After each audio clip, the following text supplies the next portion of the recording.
di dalam babu amri ulatil umuri birrifqi, bab tentang kepemimpinan, bagaimana memimpin dan bagaimana menjadi orang yang benar dan baik di saat dipimpin. Pendidikan harus seimbang. Dan itulah Rasulullah mendidik, tidak hanya mendidik seorang pemimpin, akan tapi orang yang dipimpin pun harus punya pendidikan, punya ilmu. Ada keseimbangan di sini. Dan untuk orang yang dipimpin, sudah kita bahas pada pertemuan yang lalu. Dan yang memimpin pun juga sudah kita bahas. Hanya sekarang, ini hadis ini seolah-olah mengulang lagi. Akan tapi begitulah, begitu pentingnya masalah ini. Imam An-Nawawi rahimahullah ta'ala menyebut hadis yang serupa dengan hadis yang sebelumnya, yaitu an Aid bin Amr radhiyallahu ta'ala anhu annahu dakhala ala Ubaidillah ibn Ziyad. Dari Sayyidina Aid, beliau masuk kepada Ubaidillah ibn Ziyad. Faqala lahu, kemudian beliau berkata kepada Ubaidillah ibn Ziyad, "Ai bunayya," wahai anakku, wahai anak muda, wahai anakku, inni sami'tu Rasulullah sallallahu alaihi wasallam. Panggilan kasih sayang kepada orang yang dianggap sebagai kayak kalau kita manggil wahai anak atau saudaraku, wahai anakku. Inni sami'tu Rasulullah, aku mendengar Rasulullah sallallahu alaihi wasallam yaqulu, bersabda, "Inna syarrar ri'ai al-hutamatu, fa iyyaka an takuna minhum." Muttafaqun alaih. Nabi bersabda, sejelek-jelek pengayom, sejelek-jelek pemimpin adalah al-hutamatu, orang yang keras di dalam mengurusi urusannya. Pemimpin dengan keras, tidak dengan kasih sayang. Ini berlaku di dalam pemimpin, di dalam rumah tangga, sampai pemimpin kelas negara. Kasih sayang adalah penting. Bahkan kita banyak menemukan sebuah keluarga dipimpin oleh seorang bapak yang keras, yang kasar perilakunya, ucapannya pun adalah ucapan yang sering menyakitkan, semaunya sendiri, sehingga apa yang terjadi? Menjadikan rumah tersebut rumah yang tidak indah, sehingga seorang istri menjadi marah, mungkin mengutuk suaminya, seorang anak pun benci kepada bapaknya, dan seterusnya. Karena apa? Salah. Tidak memberikan contoh yang baik, tidak memberikan kasih sayang, tidak berlemah lembut, akan tapi memimpin dengan kekerasan. Dengan kekerasan. Berbeda keras dengan tegas. Tegas adalah menjalankan syariat. Dan masih ingat yang sering kami sampaikan bahwa Nabi adalah orang yang tegas, tapi bukan orang yang keras. Tegas maknanya apa? Kalau sesuatu yang disampaikan oleh Nabi adalah dengan tegasan, selagi kebenaran adalah harus disampaikan. Akan tapi ingat, Nabi akan selalu membungkus kebenaran itu dengan akhlak yang mulia, dengan sifat rahmat, kasih sayang Nabi, kelemah lembutan Nabi Shallallahu Alaihi Wasallam. Maka kita pun demikian. Di saat kita harus mendidik keluarga kita, anak-anak kita, santri kita, tentu harus ada ketegasan. Sesuatu yang salah harus dikatakan salah. Jangan sampai sesuatu yang salah dibiarkan akan terus berlarut dalam kesalahan, sehingga susah untuk dibenarkan. Harus tahu mana yang hak, mana yang batil. Akan tetapi lihat, keindahan yang diajarkan Nabi adalah ketegasan di dalam menjelaskan sebuah permasalahan antara hak dan batil, sesuatu yang benar dan yang salah, maka dengan tegas tapi dibungkus dengan akhlak yang mulia, kelembutan akhlak Nabi Shallallahu Alaihi Wasallam. Fa iyyaka an takuna minhum, awas jangan engkau menjadi salah satu dari mereka yang mengurusi bawahannya dengan kekerasan, dengan diktator. Tidak pernah memperhatikan hati nurani mereka. Tidak memperhatikan perasaan mereka. Termasuk ustadz mengurusi pondok pesantren. Pondok pesantren bukan tempat untuk menghukum anak, bukan. Hukuman yang diberikan seorang guru kepada anak adalah untuk pendidikan yang pertama, dan hubungan itu pun bukan hubungan yang membahayakan kepada fisiknya, akan tapi hukuman yang mendidik, dan itu makna khasnya. Tapi ada mungkin seorang ustadz kalau hukum sama anaknya mungkin bukan main pukul, main tempeleng, main ini, main bentak dan sebagainya. Maka ini juga akan anak itu sendiri menjadi anak yang keras di kemudian hari. Dan mungkin tidak tersentuh hatinya dengan sifat kerasnya seorang guru. Akan tapi dahulukan kasih sayang, kelemah lembutan, dibarengi dengan ketegasan menegakkan hukum yang ada di dalam pondok misalnya, maka dengan kelembutan kasih sayang. Dan itulah pendidikan yang diajarkan oleh Nabi Sallallahu Alaihi Wasallam. Mari kita koreksi diri. Pembantu yang ada di rumah kita, mereka adalah siapa? Mereka adalah bukan sekedar pembantu dan manusia, tapi dia adalah umat Nabi Muhammad Sallallahu Alaihi Wasallam yang Nabi sangat kasih dengan dia. Karyawan yang ada bersama kita adalah belum tentu kita lebih bagus daripada karyawan kita. Belum tentu kita lebih bagus daripada bawahan kita. Belum tentu kita lebih bagus daripada murid kita. Akan tapi pandanglah mereka dengan kasih sayang. Kalaupun ketegasan kita sebagai seorang pemimpin harus dihadirkan, maka hendaknya ketegasan ini dibungkus dengan kelemah lembutan dan kasih sayang. Sehingga yang mereka rasakan adalah biarpun itu adalah hukuman kita berikan kepada mereka, mereka tetap faham kalau ini adalah makna kasih sayang. Awas jangan menjadi al-hutamah, yang keras di dalam menggiring bawahannya. Akan tapi harus kita perhatikan perasaan mereka. Dan itulah makna kasih sayang yang dihadirkan oleh Rasul Sallallahu Alaihi Wasallam. Dan makna kasih sayang yang lainnya adalah kita harus tahu apa yang mereka butuhkan. Karena kita mengurusi mereka. Bahkan makna memperhatikan kebutuhannya bukan kita harus memberi, akan tapi mungkin di sini ada orang yang punya kelebihan, ini kekurangan, kita kenalkan, kita sampaikan, kita himbau agar yang punya kelebihan harta bisa membantu yang fakir dan begitu seterusnya. Yang pandai membantu yang lemah. Dan ini yang paling mampu adalah seorang pemimpin. Memberikan wejangan, petuah, pengarahan kepada orang yang dipimpin agar bisa saling tolong-menolong dalam kebaikan sehingga yang lemah bisa dibantu oleh yang kuat, yang fakir dibantu oleh orang kaya. Bukan memimpin memihak kepada si kaya saja untuk menguatkan tangan besinya, kediktatorannya, bukan. Akan tapi harus bagaimana mengajari kelemah lembutan. Maka dia mengajak si kaya untuk berlemah lembut kepada si fakir. Mengajak orang yang punya kekuatan agar berlemah lembut kepada yang lemah. Sehingga yang ada di dalam komunitas atau yang di bawah naungannya itu adalah keindahan. Saling menolong di dalam kebaikan. Awas jangan menjadi orang yang keras. Sehingga siapapun yang berada di sekitar kita menjadi orang yang jenuh. Bahkan mungkin benci dengan kita, na'udzubillah. Istri membenci, istri marah, istri ada. Kita menemukan sebuah keluarga seperti itu. Anaknya marah dengan bapaknya, istrinya pun demikian. Semuanya marah dengannya. Karena apa? Sikapnya. Yang tidak pernah menggunakan hati nurani dalam mengurusi mereka.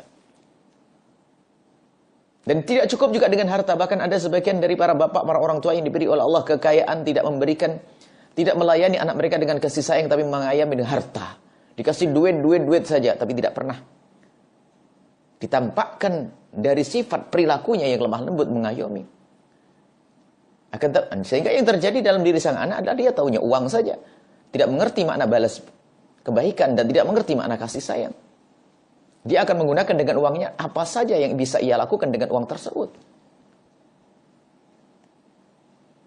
Bagaimana Nabi Shallallahu Alaihi Wasallam di dalam memperlakukan orang yang menjadi seorang budak yang datang kepada beliau. Seorang budak datang kepada beliau, dihantarkan oleh Nabi dengan lemah lembut.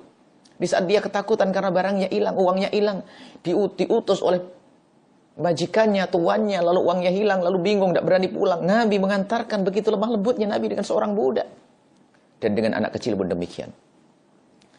Hadis selanjutnya adalah an Abi Maryam Al-Azdi radhiyallahu ta'ala anhu qala li Muawiyah, diriwayatkan dari Abi Maryam Al-Azdi, beliau berkata kepada Muawiyah radhiyallahu taala anhu, sami'tu Rasulullah, aku mendengar Rasulullah yaqulu berkata, man wallahu Allahu syai'an min umuril muslimin. Hai, siapapun yang mendapatkan, siapapun yang Allah kuasakan atas kaum muslimin, siapapun yang Allah pilih untuk mengurusi urusan kaum muslimin, fahtajaba duna hajatihim, kemudian dia menghalangi hajat mereka. Apakah hajat mereka kepada orang lain atau hajat mereka kepada khalifah atau pemimpin? Artinya tidak peduli dengan hajat mereka. Wa khallatihim, hajat yang mendesak. Wa fakrihim, kefakiran mereka. Tidak berpikir untuk menolong mereka. Tidak berpikir untuk mengajari orang untuk tolong menolong. Ihtajaballahu duna hajati, maka Allah subhanahu wa ta'ala akan menghalangi hajat mereka, hajat wali pemimpin tersebut. Wa khallatihim, dan Hajat yang sangat sama. Hajat, khullah, fakir itu sama. Fakir kurang lebihnya sama.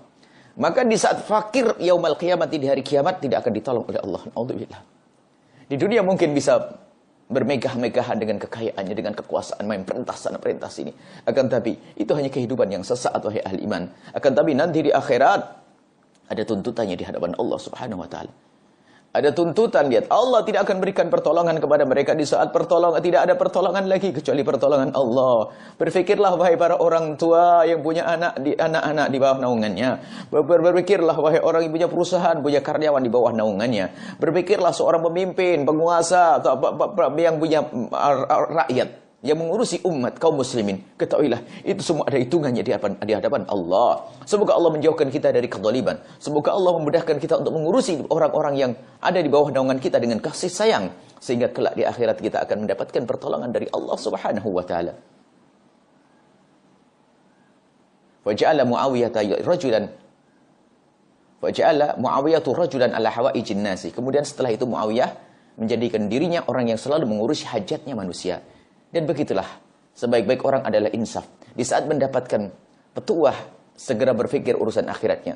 Maka kami memohon kepada Allah, semoga yang mendengar petuah ini, petuah dari Rasulullah ini, siapapun Anda, segera berubah. Membuat perubahan, bergegas untuk mengurusi hajat mereka. Mengurusi hajat mereka, membantu mereka, meringankan beban mereka, sehingga kelak di akhirat kita mendapatkan pertolongan dari Allah Subhanahu wa taala. Dan ingat, awas, kalau kita berbuat zalim kepada siapapun yang di bawah naungan kita, ada hitungannya di hadapan Allah, dan Allah tidak akan memberikan pertolongan kepada orang tersebut yang mempersulit urusan rakyatnya, yang mempersulit urusan bawahannya, yang mempersulit urusan anak-anaknya. Na'udzubillah. Maka ayo kita semua koreksi diri. Enggak usah banyak melihat orang lain dulu. Lihat diri kita sendiri. Karena semua dari kita adalah pengurus, mengurusi, punya tanggung jawab. Maka dari itu, orang yang sibuk mengurusi orang lain biasanya lupa dengan urusannya sendiri. Ayo kita berpikir tentang diri kita sendiri. Kemuliaan adalah dengan kasih sayang yang kita berikan kepada orang yang di bawah naungan kita. Ini saja yang bisa kami hadirkan pada kesempatan ini. Insya Allah ya. Jangan lupa, minggu depan adalah acara maulid besar. Minggu depan acara maulid besar. Dihimbau agar semuanya bisa membawa kawan, sanak, saudara, kerabat untuk bisa datang ke tempat ini.